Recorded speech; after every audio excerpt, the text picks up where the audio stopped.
everybody. It's day 31 of recovery from phalloplasty, and I have a little update for you all today.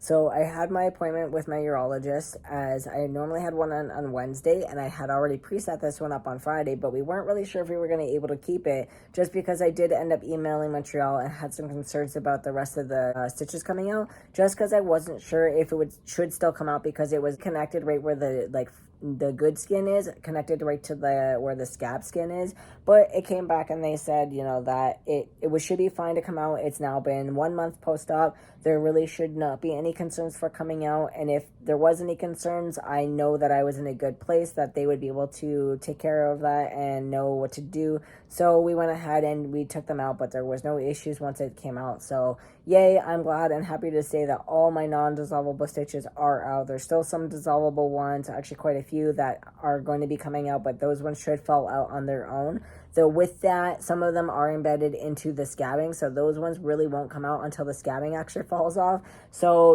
it's going to be, I think, a little while for all of my stitches to completely be out, but I'm just happy to have the other ones out.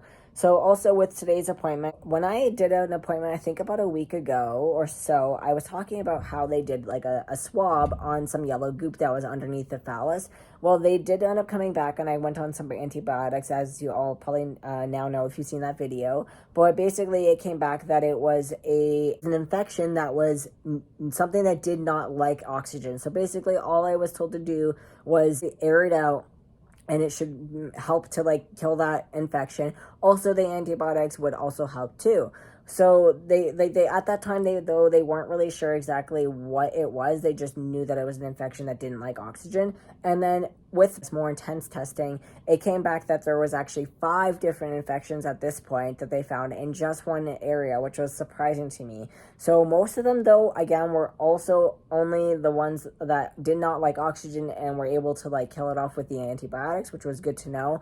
But one of them came back as basically a hospital or medical infection, and they weren't exactly sure, how I got that. Could be because I've been going to so many appointments, could have been something that I end up getting while in recovery. They really don't understand or know how I got it. There's no really way to trace that back. All I can do though at this point is just take more antibiotics, but a different kind. So I got those prescription today, and I'll continue the other ones, which I think ends tomorrow anyways, and then I actually start taking these ones.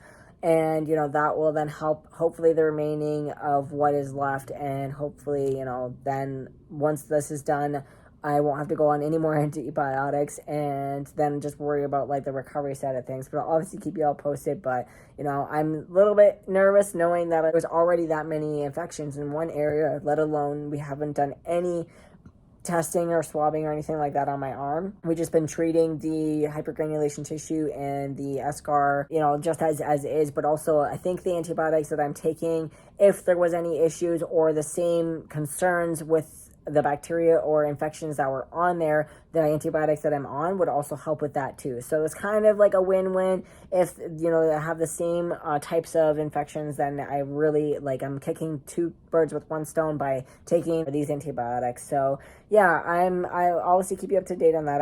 I'm doing the best that I can with the team that I have, and I really appreciate them and their support, and definitely doing all that they can to help me in this recovery. And I just really appreciate all of them. My girlfriend even, they've just been so amazing and just so supportive. So yeah, the only other thing I just want to touch on, what to do is with my arm. Actually, I've mentioned it, I think, in a video, how I have a home care nurse who is supposed to be coming and, kind of dealing with that specifically. That way I don't have to travel back and forth once all of my urology stuff is done. But basically, we're supposed to come, I think, yesterday, the day before, but they ended up being busy, so we actually rescheduled in for Monday.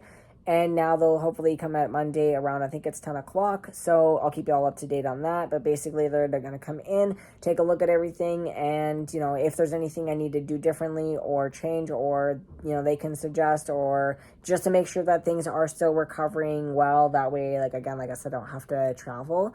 Then, I'm appreciative of that, and having, that support team coming here instead of having to travel there.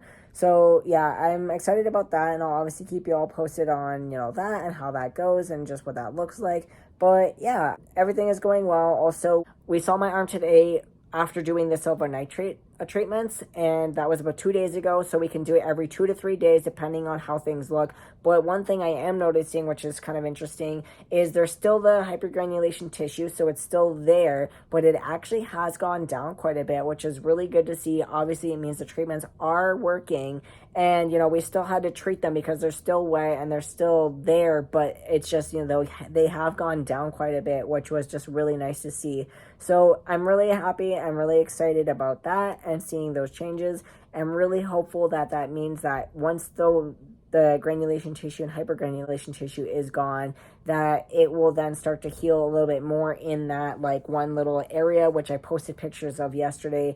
But it's just really exciting and really happy to like see those changes and know that these treatments are working. And obviously, I know my team knew that it was going to, but it's just good for me to like know that and see that and just, be excited about the changes myself. So yeah, I think that's all I really want to talk about on this video. It's a kind of a packed video of different information for y'all. But if you have any questions, comments, or topics that you would like to ask, please always feel free to put them down in the comments down below.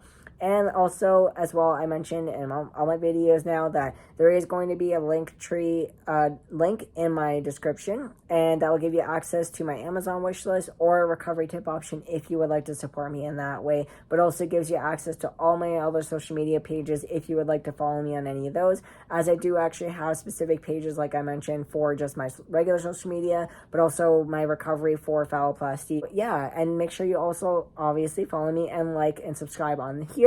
And that way you can stay up to date on all the platforms that you can during this recovery. But anyways, thank you all for watching this video, and bye for now.